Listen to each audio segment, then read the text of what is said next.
Finalmente, após 100 capítulos publicados, Game Entre Aspas chegou ao seu final.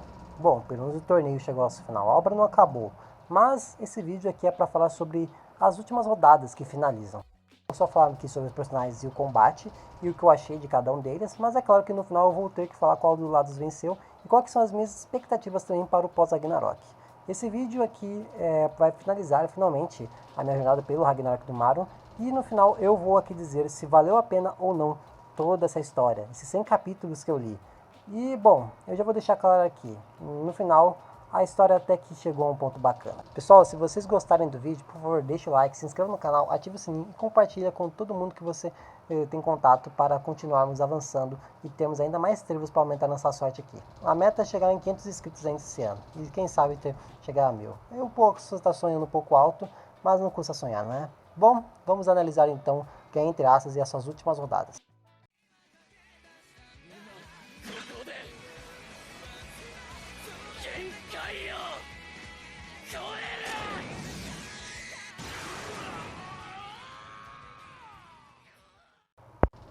Esse vídeo aqui vai compor todas as rodadas que ainda não foram analisadas, sendo elas Goya vs Afrodite, Lancelot vs Lucifer, Florence Nightingale vs Selkis e por último Hela vs Maria a Judia.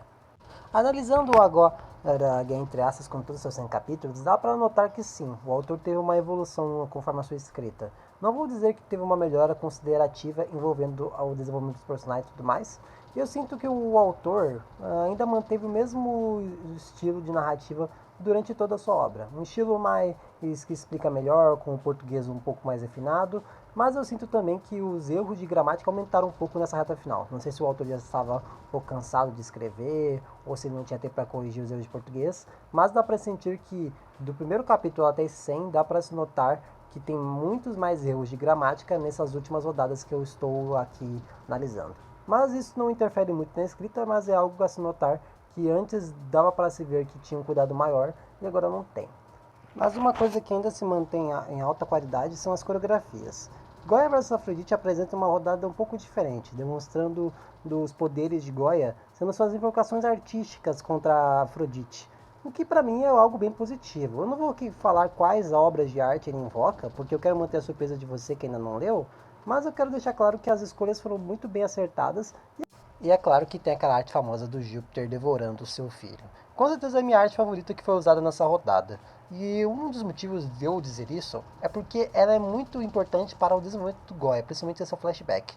Flashback Goya é com certeza o meu flashback favorito da obra e é com certeza o melhor capítulo que eu já li em Dia Entre Aspas. Mesmo assim, eu ainda não acho o Goya o melhor personagem para mim, porque eu ainda tenho um afeto maior pelo próprio Magni, mas o desenvolvimento que o autor deu para o personagem dentro do capítulo me fez sentir bastante carinho e afeto. Para mim foi um capítulo que teve o tamanho ideal e teve um desenvolvimento muito importante para se afeiçoar ao personagem, porque ele é o personagem que talvez tenha um maior nível de humanidade, porque ele sentia o afeto pelas pessoas ao seu redor e queria estar próximo, mas esse o próprio afeto, essa sua própria proximidade causou a sua queda, causou sua ruína, porque ele não conseguia lidar com o vazio que as pessoas sentiam, com a depressão, com o desapego que as pessoas sentiam ao seu redor. A mulher que ele amava começou a se afundar ainda mais no próprio desespero, e o seu próprio filho ele começou a se distanciar quando aconteceu o fatídico dia em que ele matou a sua esposa.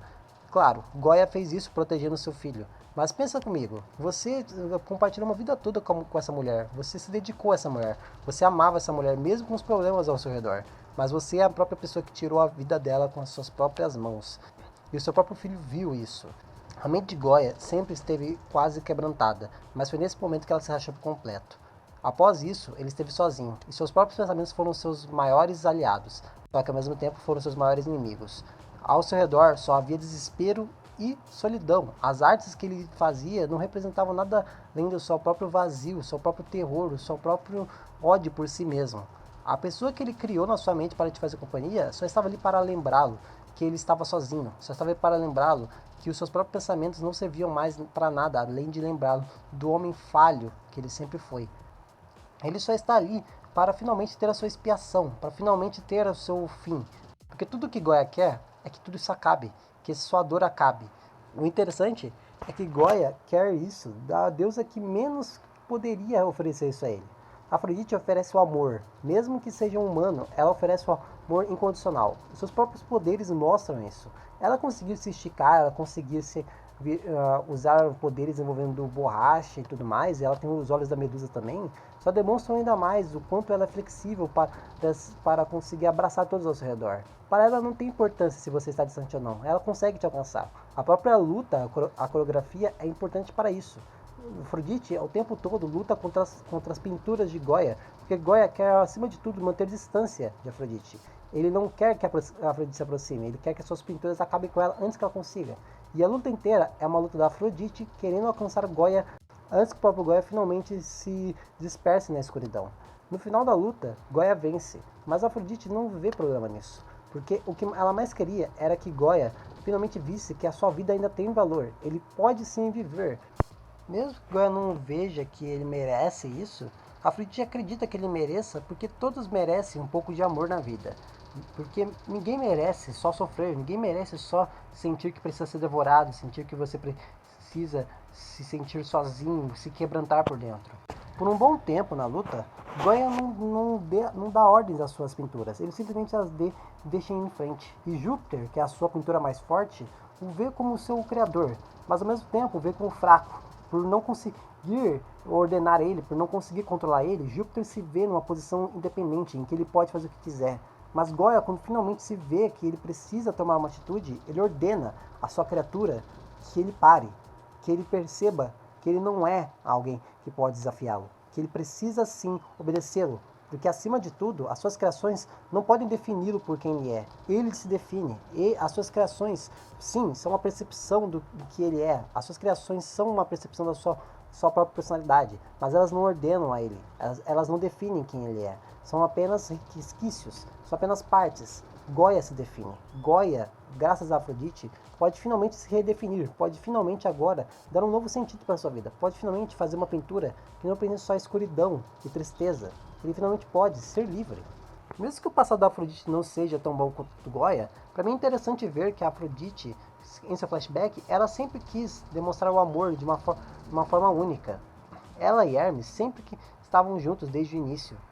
Então quando a gente vê a personagem morrendo, sim, é impactante, mas não só porque a gente se afeiçoou ao personagem, porque a gente sabe que isso vai impactar ainda mais o Hermes, que é um personagem que a gente acompanhou desde o início da obra. A gente viu os dois passando momentos íntimos juntos, momentos bobos, mas são isso que cria um amor entre os dois. Foi isso que fez a gente se afeiçoar a ela, porque desde o início Hermes se preocupava com a segurança dela. E no final, a sua preocupação estava correta. Ela morreu, mas ela não morreu triste. Ela morreu fazendo aquilo que ela mais amava, trazer o amor, tudo para quem ela se importava. E o legado do seu amor seguiu em frente. Goya agora tem um motivo para viver. Ele agora tem amor próprio. Ele agora sente que pode sim amar. E que mais significado tem isso do que sua própria Valkyria agora ser sua maior companheira? Do que agora ela ser agora sua atual namorada, sua atual esposa? Agora Goya, finalmente, não precisa mais se prender à sua escuridão. Ele agora é livre. Isso se contrasta um pouco até sobre os dois personagens que lutam após isso. Lúcifer e Lancelot, os dois, desde o início, estavam definidos por um papel. Os dois estavam definidos por um papel de lealdade. Lúcifer tinha que ser leal ao seu Criador. Ele tinha que ser leal àquilo que Deus havia ordenado para ele. Ele via ao seu redor coisas que não faziam sentido para ele. Por que os deuses ao redor podem ordenar tudo se o que me criou se diz como supremo? Porque tudo ao meu redor não faz sentido. Lancelot não se via assim. Lancelot se via como alguém leal e que poderia sim ver coisas questionáveis em seu rei. Mas isso não importava. Ele tinha lealdade àquele que ele acreditava ser correto. Arthur era o seu rei. E Lúcifer, ao contrário, sempre se questionou sobre a sua importância dentro daquele contexto. Miguel, por outro lado, assim como outros anjos, não entendia o porquê que ele se questionava, por que ele estava tão empenhado em questionar as atitudes do seu Criador. Para Lúcifer, não fazia sentido o seu Criador estar abaixo de outros. E não fazia sentido para Lúcifer estar abaixo daquele que estava abaixo a outros, se ele via que ele merecia mais do que isso. A sua rebelião foi espantosa, foi uma grande guerra, enquanto a rebelião de Lancelot foi uma rebelião em que ele finalmente aceitou que amava mulher que ele não poderia amar. Uma coisa interessante é que tanto Lancelot quanto Lúcifer cometem pecados. Lúcifer se revolta contra seu criador e Lancelot se revolta contra o seu rei, mas de formas diferentes. Lúcifer fez tudo isso por um trono. Lúcifer fez tudo isso só para ocupar o papel, só para ficar no lugar daquele que ele achava que não era merecedor. E ele sim. Sendo que no fim, ele era tão hipócrita quanto aquele que ele criticava. E, enquanto isso, a revolta de Lancelot foi muito mais íntima, foi muito mais pessoal do que a de Lúcifer. Lúcifer foi espalhafatoso, Lúcifer quis se mostrar como alguém maior. Ele quis causar uma guerra, ele quis causar uma grande rebelião só para se mostrar como grandioso. Enquanto para Lancelot, sua revolta era interna. Seu desrespeito a Arthur foi algo íntimo, com a mulher que ele amava, mas que pertencia ao seu rei. A sua lealdade não foi suficiente. Ele, no fim, falhou. Mas ele não se sentiu triste com isso. Ele se sente bem, podendo agora amar, podendo agora não se sentir preso a uma limitação que ele mesmo se impôs, que o seu próprio rei não era merecedor dessa lealdade.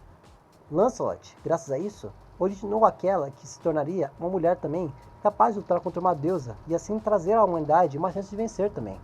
Mesmo que eu não goste muito disso, é interessante ver que sim, os erros de Lancelot causaram um acerto.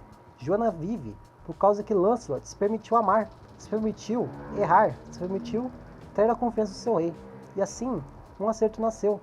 Joanna vive e agora tem a chance também de trazer uma liberdade para a humanidade, de trazer algo bom. O erro gerou o acerto. Vou trazer uma opinião pessoal minha. Bom, meio que tudo é pessoal, mas eu não sou muito fã mesmo assim desse lance da Joanna ser descendente do Lancelot. Joanna nunca teve um envolvimento muito claro com o Lancelot. Sempre vimos mais Lancelot com a própria Florence.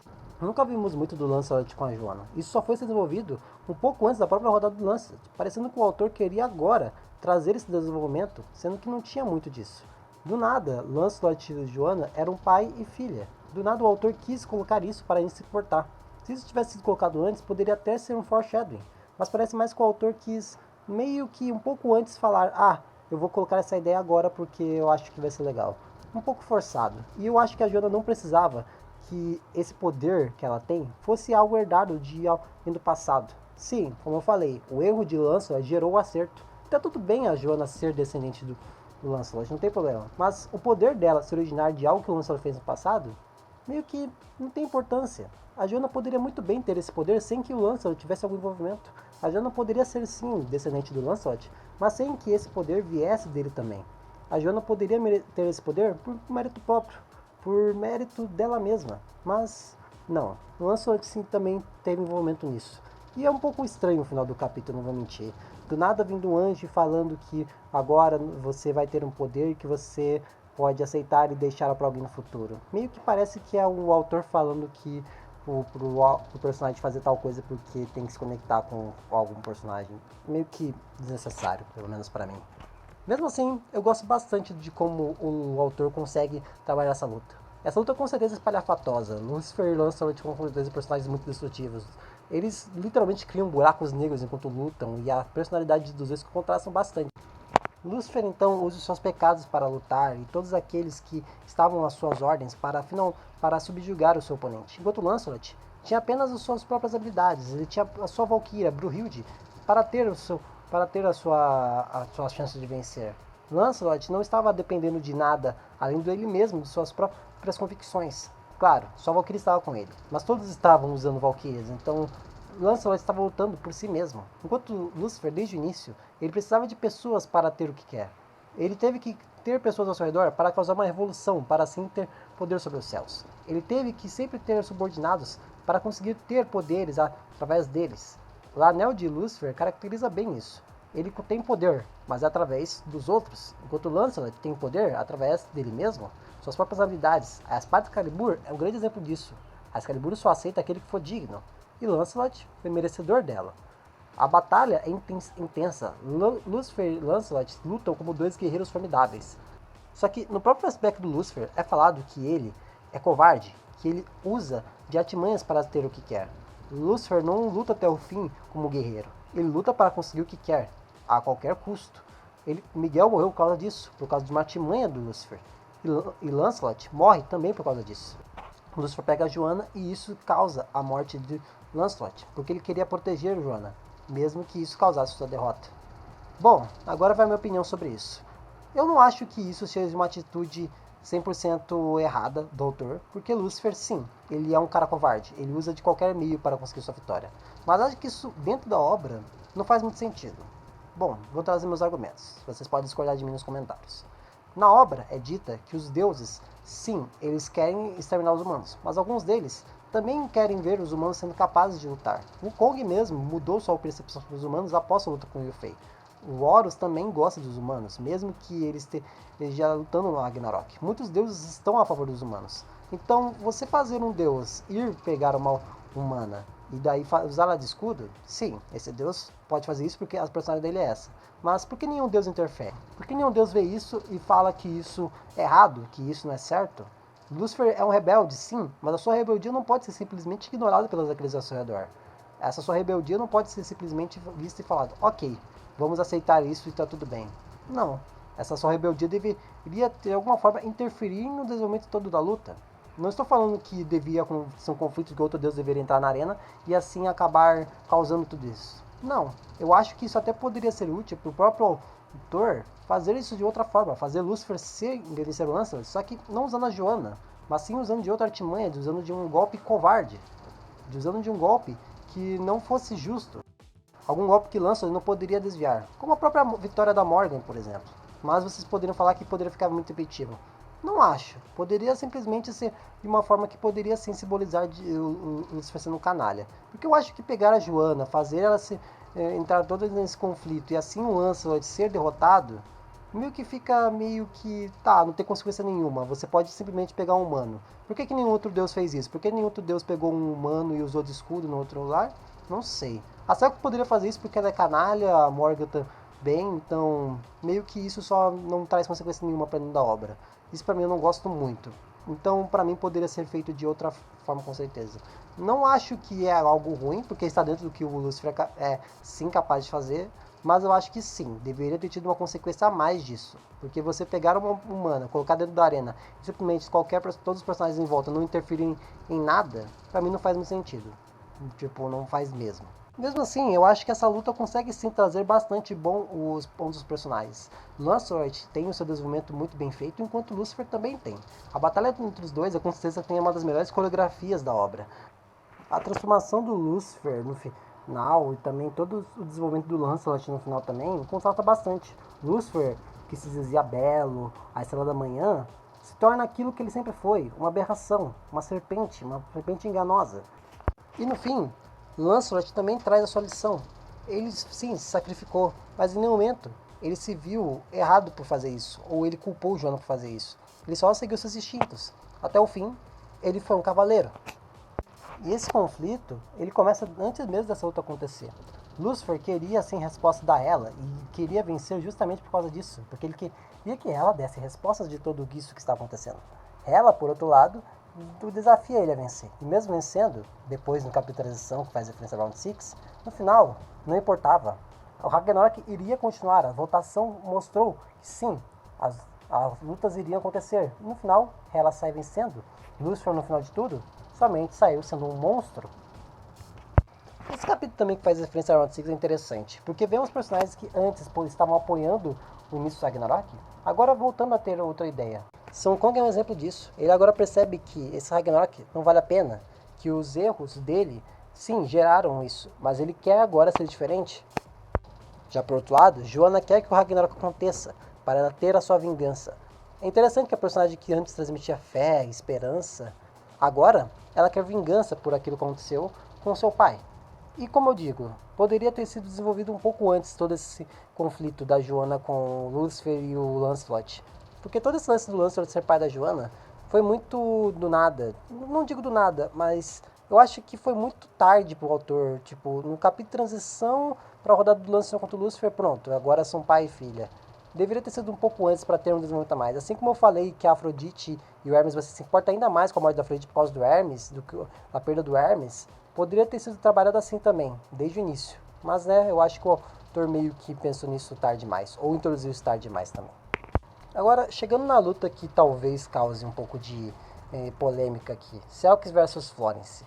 Bom, Selks vs Florence é com certeza a luta que eu estava menos querendo ler, porque é por causa da personagem da Selks. Quem acompanha meus vídeos falando de Genteasa sabe muito bem que desde o início eu não gosto da Selks, eu muito gosto do seu estereótipo. O estereótipo da sua personagem não me agrada desde o início.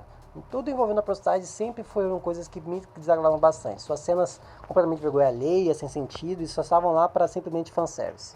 E eu não leio histórias para fanservice, eu não me importo com isso.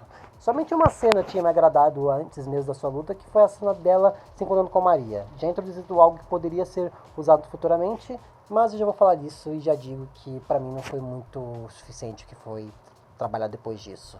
Selks contra Florence é uma batalha que traz a batalha do veneno contra a cura, o carinho e a gentileza versus a arrogância, a luxúria e o pecado. Selks é uma personagem que desde o início trazia assim essas coisas mais picantes, mais sensuais. Ela com certeza é uma personagem. O próprio autor diz que ela é a sua personagem favorita. E bom, mesmo ela sendo a personagem favorita, eu vou ser totalmente sincero aqui, que mesmo após a luta dela, ela não foi uma personagem que mesmo assim eu gostei. Eu gostei mais dela por causa da rodada, mas mesmo assim não foi o suficiente. Selks, em seu flashback, tem duas partes, e é um flashback extenso e que explica bastante coisa, mas sua primeira parte não enfoca muito na personagem, pelo menos no início. Do início até a metade do capítulo, o capítulo foca bastante sobre o Horus e todo um conflito envolvendo ele, a Hathor e a própria Isis, que é a sua mãe, querendo que os dois se casem e tudo mais. Tem todo um triângulo amoroso envolvendo isso e a Selks é muita jogada de escanteio. Não sei se isso foi bacana pra personagem, que desde o início eu já não gostava, daí você faz o primeiro capítulo de flashback dela não ser focado nela. Meio que não vejo muito sentido nisso. Se você está fazendo um flashback focado no personagem, acho que o capítulo tem que ser foco no personagem. Você pode ter sim outros personagens, mas eles têm que estar atrás dela. Ela tem que ser o destaque próprio. Da metade pra frente volta assim a ter foco nela, e é interessante até todo o lance envolvendo o abuso que ela sofre, e você começa a pensar que talvez o autor queira assim trabalhar que ela no final foi injustiçada, que ela assim na verdade tinha alguns motivos dela se tornar assim, que ela sofreu, só que a segunda parte vem e fala que você estava compreendendo errado, que é uma visão totalmente ao contrário ao que você tinha sobre ela. Todo o abuso que ela sofre era na verdade só uma coisa que o autor joga para no final falar que no final ela sim, ela era uma pessoa que se deitava com qualquer um, que abusava e tudo mais, e ela sim era uma completa vilã e tudo. Bom, eu vou dizer aqui, pra mim é uma coisa meio que tipo, tá, então pra que existe todo esse contexto dela ter sido abusada pelo APEP? Bom, no final da primeira parte tem todo o lance envolvendo que o Horus vai ficar com tanto a Selks contra a Hathor, e daí as duas têm filhos deles, e daí todo o começo da segunda parte é focado nisso. Só que daí também no meio mostra que na verdade a Selks abusava, que a Selks era assim uma vilã desde o início, que ela fazia isso por prazer próprio e tudo mais. E daí o Apep também tem isso, e ele se torna a arma dela. E daí, isso daí mostra que no final a Selks era na verdade uma grande vilã, e que na verdade ela não tinha nenhum passado triste envolvendo isso, que foi só um acontecimento que teve na vida dela, só que isso não interferiu. Desde o início ela tinha isso. Tá. E, bom, se desde o início ela tinha toda essa coisa envolvendo a luxúria, o pecado, o abuso, então por que tem isso dentro da obra? Por que o abuso dela é relevante? Por que o abuso dela interfere nela ser a Selks? Se desde o início ela era a Selks e isso não interferiu em nada, então para que isso existe? Ah, para ter o conflito entre ela ou a Pepe, para assim ela ter a arma. Tá, mas isso não é suficiente. Você colocar uma cena de abuso vendo a personagem, para no final dizer que isso só serviu para que no final ela tivesse uma justificativa para ter um conflito com a Pepe e assim ela tem uma arma, eu não vejo isso como algo realmente seja válido para uma cena dessas acontecer. Na minha visão, o autor colocou isso e para mim não foi suficiente, para mim foi como é desnecessário ter tudo isso, sendo que no final foi só para o Apep virar uma arma da Selk e no final o Apep não ter sido realmente relevante. Ah, mas a cena do abuso é muito forte, a Selk sofreu isso, sim, ela sofreu isso, mas isso, sim, a cena é bem feita, mas para que ela existe além do Apep servir como um gatilho para a Selks enfrentá-lo? Não tem, não existe. Sim, faz sentido a Celtics querer enfrentá-lo, mas isso não tem nenhuma justificativa. O abuso só cria o conflito, mas o conflito é meio qualquer coisa. Então, não importa. Isso não importa o que a Celtics ser abusada ou não interfere, porque a personagem desde o início ela era assim. Então, ela só sei lá, fazia o Apep ser só mais uma vítima da Selks, só porque sim. Se a Selks desde o início era uma vilã. E sim, vocês vão falar que a Pep foi necessária porque ela fez a Selkis finalmente perceber quem ela era de verdade, ela se libertar, dela se tornar realmente o monstro que ela é, dela não ficar se escondendo atrás da sua face e tudo mais. Só que, mesmo assim, isso não é convincente, porque a Selkis, o seu próximo ato é matar todos os seus filhos, que inclusive os seus filhos se tornam suas habilidades. E ela matar os próprios filhos depois de ter tantas cenas fofinhas dela com eles, meio que não me vende que ela seria capaz de fazer isso. Pra mim não faz muito sentido isso, tipo, ela cuidava dos filhos tão bem, daí, pronto, me libertei, sou um monstro, agora vou matar os meus filhos. Tipo, ela não tinha essas atitudes, ela queria ter prazer, tipo, prazer sexual, estou falando, e mesmo assim, do nada ela resolve querer matar crianças, matar os filhos, tipo, é uma virada de chave que pra mim não me é convincente, pra mim não me é convincente essa virada de chave que a personagem da Selks toma a partir do momento que ela se liberta. Então, pra mim, todo esse flashback dela, pra mim tem vários problemas de lógica, porque poderiam ter sido feitos de uma forma que não precisava ser toda em volta de tipo morte, tipo de abuso e tudo mais. Poderia ser feito desde o início, envolvendo com a Cell, que seria uma personagem manipuladora, que ela poderia sim ser uma personagem de duas caras, que ela poderia no início querer mudar, só que ela daí se libertar dessa forma, que não fosse só o Boatep demonstrar isso, porque toda a cena, como eu falei, é desnecessária, não acrescenta em nada, só o conflito do Boatep com a Cell que não é o justificativo suficiente para ter isso, não tem nada de realmente importante nisso, a cena só tá ali porque, preciso que a Pep e a Cell tenham um conflito para no final eles lutarem, mas não precisava, poderia ter sido feito de outras formas. A personagem da Selkis desenvolvendo as lutas, ela até que é interessante, porque antes vemos o quão seu veneno é brutal, porque ela consegue derrotar o Thor com apenas um golpe do seu veneno, e agora ela está enfrentando Florence, que é o seu contraponto, que ela simboliza a cura, e ela está lutando através daqueles que lutaram e venceram, ela está lutando através dos poderes deles. Enquanto a Selkis está sozinha e ela só tem o prazer momentâneo com todos ao seu redor, Florence mostra para Selkis que sim, os laços são sim importantes. Ter laços de verdade são sim importantes. Selkis não quis ter laços, ela quis ter só o prazer e ela sempre esteve sozinha por causa disso. Ela nunca teve de fato um companheiro, um amigo. E Florence teve sim diversos companheiros e ela mostra isso usando os poderes deles. Mesmo que a Selkis tenha uma cena brutalizando a Florence de todas as formas possíveis, mostrando o quão ela é sádica, o quanto ela é maníaca, nada disso importa, porque Florence, mesmo em toda a situação, mesmo com todos acreditando que ela não ia conseguir, ela mostra que com a união, com a perseverança, que com os valores que ela carrega, com a cura ao seu redor, ela consegue sim vencer. Não por causa dela mesma, mas sim por causa daqueles que estavam com ela, daqueles que ela ajudou a seguir em frente. Ela curou aqueles que lutaram e venceram, e isso agora estava nela. A motivação deles, o caráter deles, o poder deles estavam com ela. E ela sim é capaz de vencer por causa disso, por causa da união. Selkis e Florence são completamente opostas. Tanto em questão dos seus flashbacks. Selkis tem 2 capítulos, Florence tem 1. E mesmo assim, para mim, a Florence tem um passado muito mais bem construído que o da Selkis, porque o da Selkis, para mim, tem várias decisões do autor que, para mim, são questionáveis. Enquanto o da Florence tem todo um capítulo feito de uma forma diferente, porque é um diário, é todo feito em primeira pessoa, que mostra o quão o caráter da Florence desde o início era querer ajudar, ela querer que todos ao seu redor se sentissem bem. É simples, sim, mas é muito mais bem efetivo, é muito mais bem feito, é muito mais fofo ver o quanto a Florence era uma personagem que desde o início ela se importava, não por querer se sentir maior que os outros, mas sim porque ela só queria que todos estivessem bem ao seu redor. Ela está lutando Ragnarok, mesmo que ela seja subestimada, ela acredita que ela pode sim fazer algo bom pelas pessoas. Ela quer que todos estejam bem, ela quer que todos vivam. E esse é o dever de uma médica, fazer todos ao seu redor se sentir bem, se sentirem vivos e serem curados por ela. A luta toda é intensa por causa disso. Florence se cura a todo momento por causa do veneno da Selkis. É uma das batalhas mais intensas de Entre Asas. E mesmo assim a Florence segue em frente. A derrota da Selkis é óbvia, porque desde o início ela não tinha ninguém ao seu lado de verdade. Ninguém de fato gostava dela, a amava ou respeitava. Talvez o Horus tinha algum carinho por ela, mas mesmo assim era pouco, porque Selkis não se importava com isso. Selkis só se importava com ela mesma, com os seus próprios prazeres. Só que Florence mostra que os laços são sim importantes. Que você se apegar a somente prazer ia só se satisfazer, ia só usar os outros como somos suas marionetes, como suas casinhas para colocar aquilo que você mais deseja, não é de fato aquilo que vai te fazer vencer. Isso só levou Selkis até um certo ponto. Mas quando ela enfrentou alguém que realmente tinha laços, alguém que realmente tinha algo importante pelo que lutar, ela perdeu. Ela perdeu porque ela não tinha de fato algo importante para depois sair dali. Ela tinha só os prazeres. Só que o prazer pelo prazer acaba. E a união é eterna.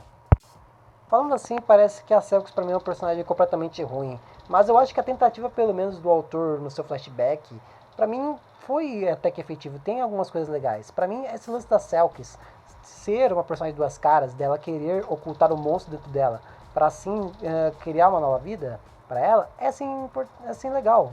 Mas o jeito que tem essa virada dela se libertar, dela aceitar que ela é só isso mesmo, para mim muito forçado, para mim poderia ter sim sido feito de uma forma mais interessante. Porque o jeito que foi feito para mim foi bem questionável, pelo menos para mim. Enquanto a Florence é uma personagem totalmente redondinha. Claro, ela não é uma das personagens que eu mais gosto. Eu gosto muito mais de outros personagens. Mas tudo envolvendo ela é muito bem feitinho. Não tem problema nenhum no que a personagem da Florence tem. Os poderes dela significam muito bem para a sua personalidade. O passado dela é bem feito. Todo o seu estilo de luta me agrada. Para mim, ela é uma personagem que sim, tem sim um bom desenvolvimento. A única coisa que para mim talvez seja um pouco irritante é que ela sempre vem com o mesmo papo de querer curar todos ao seu redor, que ela querer sim ser a cura, dela trazer a cura para todos. Eu já entendi isso da primeira vez, mas a personagem repete isso por vários capítulos e pra mim não era muito bacana isso, porque parecia que a personagem só tinha uma faceta, que ela poderia sim demonstrar outras coisas da sua personalidade durante o capítulo, outras falas, mas parece que tanto a Selkis quanto ela tem só uma faceta envolvendo a Selkis querendo prazer e a Florence querendo curar todo mundo. Mas mesmo assim eu acho que a Florence é uma personagem mais bem construída do que a própria Selkis. E agora falando da rodada mais aguardada da obra, que tem a personagem que eu tava mais querendo ver, querendo mais ver seu flashback, Hela versus Maria Judia. Maria Judia desde o início era uma personagem que eu tava muito querendo saber mais sobre, muito pelo seu design, muito pela sua personalidade, porque pra mim tinha assim coisas assim, interessantes a se explorar dela. Uma cena que eu tinha gostado, como eu falei, da Selkis, era envolvendo a Maria Judia, que a Selkis e a Maria Judia se encontram e a Selkis meio que reconhece a Maria e tem uma tensão envolvendo elas. Desde que eu vi essa cena eu falei, pô, isso pode ser interessante. Mas bem, agora vamos falar sobre isso. O início da luta já cria um grande hype envolvendo as duas. É sim a rodada mais importante da obra, porque essa era que ia decidir tudo, estava tudo empatado. Ela e Maria iriam decidir o destino da humanidade, e agora era o momento final para isso. Desde os capítulos atrás estava sendo criado todo esse conflito entre a Maria e a Hela. E segundo as palavras do próprio autor, esse seria o seu Gold versus Kuna, essa seria a sua maior batalha, a batalha dos mais fortes. E bom, vamos lá. Maria versus ela, sim, é uma batalha que claramente o autor estava muito animado em escrever. É uma batalha que tem grandes sequências de ação, grandes sequências de batalha. Mas parece que o autor não conseguiu fazer mais nada além disso. Porque parece que ele tinha ideias, mas a execução dessas ideias, para mim, não foram o suficiente. Hela e Maria Judia têm sim poderes interessantes. Maria envolvendo o lance da alquimia, de você dar alguma coisa e receber outra coisa em troca, parecido com o Fullmetal, como ela sacrifica um órgão e ela consegue um grande poder através disso. Enquanto a Hela tem poderes envolvendo aqueles que morreram nas rodadas, os próprios personagens que morreram, como a própria Matahari e o Fei, entre outros. E também ela tem poderes envolvendo os próprios filhos de Loki, Jormungandr, Fenrir e entre mais, e claro, o próprio gelo. É uma batalha em que as personagens têm poderes sim interessantes que podem ser bem utilizados. Só que parece que os poderes da Hela são usados de uma maneira bem, até que um pouco rasa. Os filhos de Loki são usados de uma forma tão rasa, que parece que a Maria não teve nem problemas em enfrentá-los. Os filhos de Loki não causaram grandes problemas para Maria. Até mesmo tem uma fusão da Jormungandr com a Selkis, só que isso não é de fato relevante para a luta. Os filhos de Loki não são de fato relevantes para a luta em si. E até mesmo as invocações da Hela envolvendo os lutadores que perderam, logo no capítulo que eles aparecem, eles já são destruídos pelo poder da Maria. Vocês podem falar que a Maria, sim, é muito forte, que ela tem um poder absurdo, mas isso é só para engrandecer a Maria, e daí no final a Hela fica de escanteio só vendo isso. Isso poderia sim criar um grande conflito envolvendo isso. Já que o autor falou que esse seria o Gold vs Kuna, eu vou me fazer uma comparação com a Gold vs Kuna. Em Gold vs Kuna, vemos sim uma utilização muito bem feita dos poderes em Jujutsu Kaisen. Até mesmo são extrapolados daqui. Gojo vs Sukuna tem sim grandes usos das expansões de domínio, das habilidades de cada um deles, até mesmo dos poderes envolvendo o Mahoragi, os Shikigamis do Megumi que o Sukuna usa. É uma batalha que sim, usa tudo que Jujutsu Kaisen desenvolveu aqui e usa de uma forma ainda mais louca possível. Aqui parece que o autor tinha poderes legais, só que ele não usou da melhor forma possível. Como vamos usar aqui o exemplo, o Mahoraga. O autor conseguiu desenvolver muito bem os poderes do Mahoraga e dos Shikigamis do Megumi, pelo menos na luta do Gojo vs Sukuna, tô falando. Aqui tem os filhos de Loki e eles são só usados como um conflito, só que a Maria Judia não tem de fato um problema envolvendo eles, não tem de fato uma sequência em que eles realmente ferem ela. E também os personagens que morreram não são de fato irrelevantes, porque a Maria simplesmente ataca eles com um golpe. Era como se o Gojo visse uma Horaga e vazio roxo, acabou, e daí bora pro próximo. É um desperdício de potencial essa parte da batalha. Também tem a revelação envolvendo que a Hela usa os poderes da Afrodite, que sim, ela consegue também usar os poderes daqueles que morreram, para ver que a Maria está grávida. Só que essa revelação também é logo no primeiro capítulo da luta. Então o primeiro capítulo já é cheio de coisas. Tem a apresentação dos personagens, já começa com a luta, também já apresenta também os personagens que morreram como soldados da Hela, e também finaliza com a presença do filho da Maria. E tipo assim, não é uma revelação que era tão óbvia, tipo, eu pelo menos me surpreendi um pouquinho quando eu vi, tipo, a barriguinha dela, mas se você tem 2 neurônios e você vê a personagem chegando com uma barriguinha de um tamanho até que alto, ou você acha que ela é gorda, sendo que ela não tem um aspecto físico de gordo, ou você acha que ela tá grávida. A Hela tem que usar os poderes da Afrodite para ver que a personagem tá grávida, meio que é um pouco até que bem bobo, inclusive. A Hela não poderia deduzir isso sem precisar pro poder da Afrodite, precisava verificar claramente que tinha, mas claro, ela tinha uma outra intenção, que era ver que ela perdeu um órgão. Mesmo assim, a Hela sendo uma personagem tão inteligente, ela tem que usar os poderes da Afrodite para perceber isso, para mim é um tanto bobo. Uma coisa boba também é que o autor sempre se irrita um pouquinho com a questão de alguns leitores ficavam falando que a Maria era a mãe de Jesus, sendo que não era. Tipo, beleza, era algo que era uma piada recorrente, mas é uma piada um pouco boba também. Só que parece que o autor se irritou tanto com isso que ele colocou isso dentro da obra, porque tem um dos personagens da plateia pergunta se aquela Maria era a mãe de Jesus. Sendo que, vamos lá, você querer colocar uma coisa que te irritou dentro da obra, beleza, pode até funcionar. Mas novamente comparando com o Jujutsu Kaisen, o Gege falando, usando o Gojo Satoru para falar que eles já não tiveram Gojo Satoru suficiente. Parece que o autor tá chegando na obra falando, já acabou, o Gojo não vai mais voltar. É tipo isso. Só que aqui não faz muito sentido. Porque toda essa parte do cara perguntando se aquela é a Maria, a mãe de Jesus, vem logo depois da apresentação da narradora falando sobre a Maria. E tipo assim, se você presta atenção no que a narradora tá falando, fica bem claro que não, aquela não é a mãe de Jesus, porque o que ela fala não tem nada a ver com a mãe de Jesus. Então, por que tem esse diálogo do cara perguntando se aquela é a Maria, a mãe de Jesus? É só por causa da piada mesmo? A piada pela piada não faz muito sentido, porque qualquer pessoa com 2 neurônios percebe que aquela não é a mãe de Jesus após a narração.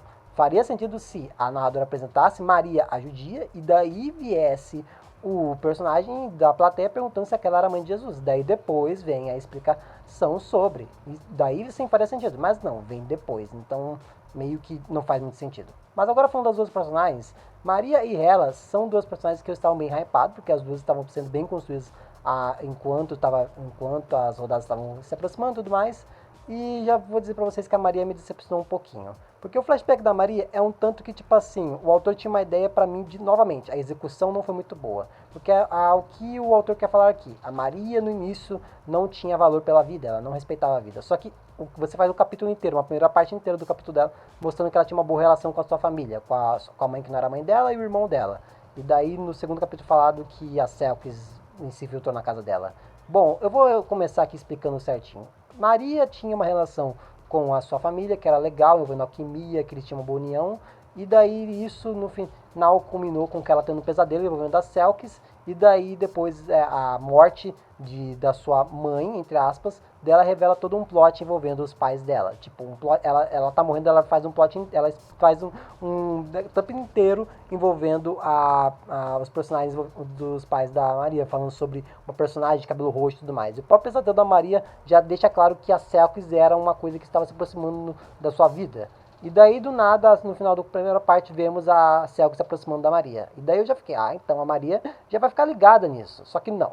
A Selkis, no final, sim, infiltra na casa dela e conquista a confiança da Maria. Mas tipo, o quê? Você faz todo um pesadelo envolvendo uma escorpiã, matando todo mundo. Daí você faz todo também a explicação da mãe, entre aspas, da Maria, falando sobre a Selkis. E daí depois a Selkis aparece. Daí você quer me falar que a Maria vai colocar toda a confiança na Selkis? Tipo, sério? Tipo, isso não é um anti-foreshadowing? Tipo, você faz tudo isso pra Maria ser burra o suficiente pra colocar a Selkis na casa dela e outra, o irmão dela não faz nada. Sendo que a união deles era bem forte, foi visto na parte 1 do flashback. Tipo, o irmão dele não fez nada, ele simplesmente deixou a estranha entrar e acabou. Ah, mas é que ele não quis fazer nada porque ele não queria interferir, ele tinha medo, mas sério? É a irmã dele, sério que ele não...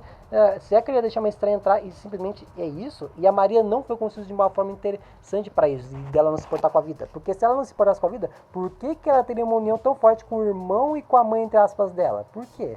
Se fosse assim, ela simplesmente não ligaria pros dois, ela simplesmente ignoraria, daí deixaria a Selkis entrar e é isso. E daí tem toda a cena envolvendo o abuso da Selkis envolvendo a Maria. Daí a Maria tem os filhos dela através da Selkis. Daí todo o conflito vem através disso, com o irmão dela se sacrificando. Cara, todo esse contexto envolvendo a Maria, pra mim, é ruim, tá bom? Eu vou deixar claro. É ruim todo esse contexto.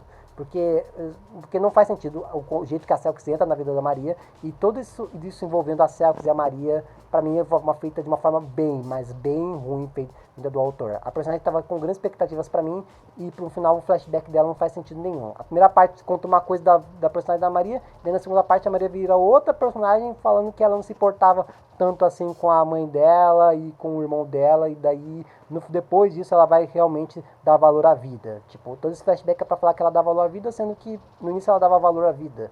Então, por que isso tá acontecendo? Sério, tipo, eu vou ser sincero que o flashback da Maria, pra mim, eu acho que é um dos piores, se não o pior, de entre aspas, porque eu tinha grandes expectativas e pra mim foi feito de uma forma bastante estranha.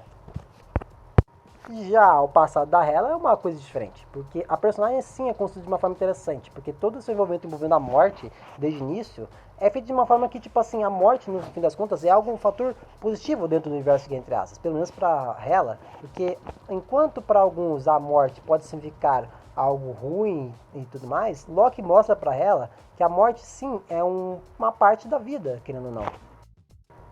Todo o envolvimento dos deuses primordiais, do Loki explicando que a Hela carrega tanto gelo quanto a chama primordial e ela vai ser essa guia dos mortos, é muito interessante, porque mostra que a Hela no início se importava assim com a vida, se importava assim com que ela achava que a morte era uma coisa ruim, sendo que no fim ela mostra que ela pode sim ser um abrigo para aqueles que morreram, ela pode dar o alento final para aqueles que se foram. E na sua parte 2 mostra que mesmo assim, ela começa a criar esse enlouquecimento envolvendo a morte, que ela quer trazer a morte para todos, o fim para todos. Porque se a morte é uma parte da vida, não tem problema trazer a morte para todos. Por isso que ela diz que ela vai trazer o Ragnarok no final, porque ela quer trazer o fim de todas as coisas, porque a morte é o fim de tudo e todos têm que ter o seu fim. A humanidade precisa morrer, porque isso faz parte do ciclo natural das coisas. Para mim, a Hela, desde até aqui, é uma personagem muito bem construída. A única coisa ruim realmente da personagem da Hela é toda aquela cena envolvendo a Selkis, pra mim é patética. Eu já falei aqui no outro vídeo falando daquelas cenas da Selkis que é patética envolvendo a Hela, que pra mim tá totalmente fora da personagem. Mas tirando isso, pra mim o autor conseguiu transmitir muito bem a Hela como personagem. Até o fim a Hela foi sim uma ótima personagem que ele construiu muito bem. Agora, falando no final da luta, e aí, o que foi o final da luta?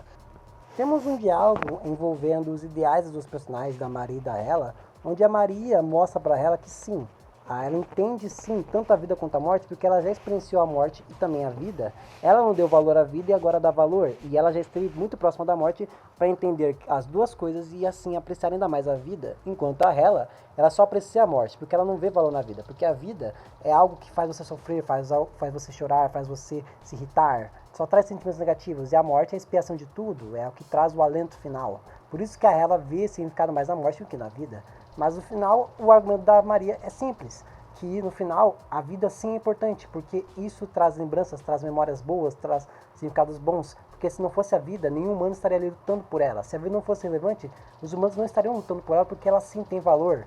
Ela é curta, sim, mas ela carrega momentos bons, momentos ruins também. Mas é isso que torna ela importante para todos. Para aproveitar cada momento, é necessário apreciar a vida como ela é. A Hela não entende isso, por isso ela no final se irrita. E é muito parecido com o próprio diálogo do Sukuna com o Itadori. Tô falando da cena final, onde o Sukuna fica irritado. A Hela também fica irritada da mesma forma. Porque no final, uma batalha nessas obras que se inspiram em Battle Shonen e também em Ragnarok é uma batalha de ideais, e aquele que vence o seu ideal também vence a batalha. Se tanto o Sukuna quanto a Hela ficam irritados aqui, é meio óbvio, os dois perdem, porque os dois perderam na batalha de ideais, os dois tiveram seu fim. Mas tanto o fim de Hela quanto o fim de Sukuna são fins que eu acredito que sejam positivos. Não vou entrar aqui no mérito do fim do Sukuna, porque o vídeo não é sobre isso. Mas de fato, o fim da Hela é sim positivo. No final de tudo, ela se enxerga na sua versão antes dela se adentrar na morte extrema. Ela se enxerga na sua versão pura, na sua versão quando ela era simplesmente uma garota. Ela tem memórias de uma vida feliz com os seus irmãos, uma vida. Ao contrário do que ela pregava, a vida era o que veio primeiramente na sua cabeça. Ela viu que, na verdade, as memórias em sua vida eram sim importantes, que ela se lembra daquilo que ela pregava, daquilo que ela queria proteger, que ela havia esquecido faz tempo com essa sua fascínio pela morte. No fim, ela desperdiçou seu tempo, ela desperdiçou a sua vida indo atrás da morte. E no fim, a Maria, num final parecido até com o do Goku, no final do Z, ela se despede dizendo que ela espera que a Helen reencarne e seja uma pessoa melhor, que ela aproveite a vida de fato como ela é, algo bom, algo justo. A união de Maria no final, com todos assegurando naquela página linda, mostra isso. Maria, sim, ela estava conectada a todos ao seu redor, ela sim entendia a vida, por isso ela no final vence, ela no final consegue, com o poder da vida, vencer a morte. E a própria morte entende que a vida é sim importante, que a vida tem sim seu valor. Esse final eu vou dizer, é um final que eu gosto. O final da rodada em si, pra mim, é um dos melhores finais, se não o melhor final. Eu ainda tô pensando sobre isso, mas eu acho que esse final é realmente muito impactante, que realmente traz uma boa lição. Mas eu acho que ele seria melhor se a própria personagem da Maria fosse uma personagem melhor. Porque todo o seu passado e flashback não comunica muito com o que a própria rodada mostra, que é as coisas da união da vida contra a morte. Mais uma vez, como na própria rodada da Florence contra as Elves, tem essa coisa. A Hela estava sozinha na sua jornada com a morte. Claro, tinha o Loki, mas ela estava de fato sozinha, até porque o Loki via ela à distância. Ele não ia de fato ajudá-la nisso. A Hela carregava esse fardo de querer ser a morte, de querer trazer a morte a todos sozinha, enquanto a Maria estava unida a todos. Ela carregava uma vida de fato dentro de si. Então, ela de fato nunca estava sozinha nas suas lutas. Ela lutava por aquilo que tinha que proteger a vida, só que no seu passado não contribui muito nisso. A rodada faz isso de uma maneira legal, só que seu passado, quando você lembra dele, pelo menos eu fico meio, se fosse melhor, seria mais impactante, seria mais emocionante, porque eu não chorei no final dessa rodada, porque as rodadas têm sim uma emocionante, mas a personagem da Maria não contribuiu muito para que eu me ficasse emocionado. O final da Hela, sim, é bacana, porque ela morre nos seus termos, ela morre numa disputa de força dos seus ideais, e no final o ideal dela estava errado, e ela reconhece isso no final. Ela reconhece que o seu final, ela reconhece que o seu ideal estava errado, assim como o próprio Sukuna. Ela, no fim, deseja que, na próxima vez, pelo menos, ela possa seguir um caminho diferente, ela possa realmente seguir um caminho que ela possa aproveitar a vida, assim como a própria Maria deseja isso. Bom, no final de tudo, é uma rodada que sim, tenta sim ser a maior, até porque, no fim de tudo, sim, é uma rodada que tenta ser a maior, a mais complexa, a mais poderosa, até porque ela é a rodada com o maior número de duração, ela tem 44 minutos de duração dentro da obra, foi a rodada que mais durou. Só que ela em si tem coisas boas, só que tem coisas ruins. O desperdício de alguns potenciais dos poderes, eu acho que poderiam ter sido melhores. A personagem da Maria, pra mim, poderia ter sido muito melhor no seu flashback. A Hela, pra mim, é um fator que pra mim é muito bem feito. Pra mim, a Hela foi a personagem que mais saiu bem nessa rodada. Foi a personagem que mais teve uma construção que me agradou mais e que me fez me importar mais. Ela é, sim, uma boa vilã. Pra mim, desde o início, ela foi uma boa vilã. Ela tem só um problema envolvendo lá os capítulos, os capítulos são, mas que não interfere muito, que a personagem, sim, é uma personagem muito bem feita, que até o fim foi uma personagem que o autor soube, sim, trabalhar. A Maria tem, sim, uma boa intenção, só que, né, o seu flashback não contribuiu, como eu disse anteriormente. Mas todo o final da coreografia envolvendo os poderes da Maria, envolvendo a troca equivalente, a pedra filosofal também, inclusive, no último capítulo, para mim toda a coreografia é sim muito marcante. E o lance da Maria carregar uma vida consigo, como eu falei, também traz uma tensão legal para a rodada, porque você também fica preocupado com o bebê que tá dentro dela. Então, pra mim, sim, é algo bacana. Sobre o pós-Ragnarok, devo dizer, o epílogo, né, eu estou falando. Devo dizer, foi uma finalização simples. Os personagens tiveram seus finais, teve um final bacaninha da Morrigan com Horus, teve também a finalização do Kong também, que foi bacana, teve a finalização também de outros deuses também, que foram para os seus panteões. Mas para mim o mais importante, sim, relevante, é que no final tem o nascimento da filha da Maria e também tem o final envolvendo o Lúcifer trazendo os pecados capitais de volta e assim vai começar uma revolta nos céus, que agora com os humanos agora tendo seus cargos nos divinos, porque o próprio Genghis Khan agora vai ser dono do cargo do que o Rhodes tinha, assim como outros personagens também vão ter outros cargos divinos, que é uma recompensa por eles terem vencido, e também os humanos também vão sobreviver. E agora o Lúcifer vai começar sua revolta, sendo agora o vilão do pós-Ragnarok. Eu tenho expectativas até que boas para esse pós-Ragnarok, porque a rodada finalizou bem. Se a rodada tivesse finalizado de uma forma ruim, se a obra tivesse finalizado de uma forma ruim no Ragnarok, eu não teria expectativa. Mas como a obra finalizou de uma forma boa, eu acho que vale a pena sim esperar coisas boas pro pós-Ragnarok, que está se preparando para algo até que bacana. Porque agora é imprevisível, porque não tem mais aquela dinâmica de rodada em rodada. Agora a história vai seguir por um caminho totalmente diferente, que eu espero que seja assim bacana. E bom, galera, essa então é minha análise sobre a Entre Aspas, essa parte final. E sim, eu acho que vocês perceberam que o estilo que eu contei nesse vídeo foi um pouco diferente do anterior, que eu vou mais conversando sobre cada rodada, de uma forma mais falando sobre os personagens e tal. Eu não me abordei muito sobre as coreografias. Eu peguei pontos importantes e trouxe isso como uma forma de narrativa, porque eu sou um leitor que aprecia muito mais a forma que os personagens são construídos. Eu gosto mais do jeito que os personagens são trabalhados e seu desenvolvimento durante a luta. A luta, sim, é relevante para mim. Só que eu aprecio ainda mais o desenvolvimento que os personagens têm, tudo bem? Mas a luta, sim, eu aprecio e por isso que eu trouxe aqui os pontos mais relevantes para mim. Em cada luta também seus pontos relevantes. Se eu faltei em falar algo, não é que eu faltei, é só eu peguei pontos que para mim são relevantes. Se vocês acham que tinha algum ponto que vocês acham que eu faltei em falar, deixa aqui nos comentários que eu já digo aqui o que eu acho nos próprios comentários, tá bom? E bom, a minha experiência com Entre Aspas foi essa. Pra mim, no final de tudo, foi uma obra que, sim, foi interessante ler, foi interessante acompanhar, teve seus pontos altos e baixos, teve sim seus momentos grandiosos pra mim. A coreografia, como sempre, até mesmo na pior rodada com a coreografia é sim bacana. Eu não falei muito, mas a coreografia de Hela versus Maria é sim boa. A coreografia sim é atrativa, mas o problema dela, como eu falei, é a sua falta de usar todo o suco que tem que você pode dar essa coreografia. Por isso que pra mim é uma coreografia um pouco decepcionante. Mas o jeito que o autor usou foi até que bem legal, mas né, faltou usar mais. E no fim, se eu tivesse que dar uma nota, eu tô começando a não dar muito essa coisa de nota e tudo mais, mas beleza, se eu tivesse que dar uma nota pra Game Entre Aspas, no geral, considerando tudo que eu li, considerando todos os personagens, considerando tudo que eu acompanhei, para mim ela se finaliza com uma nota 8.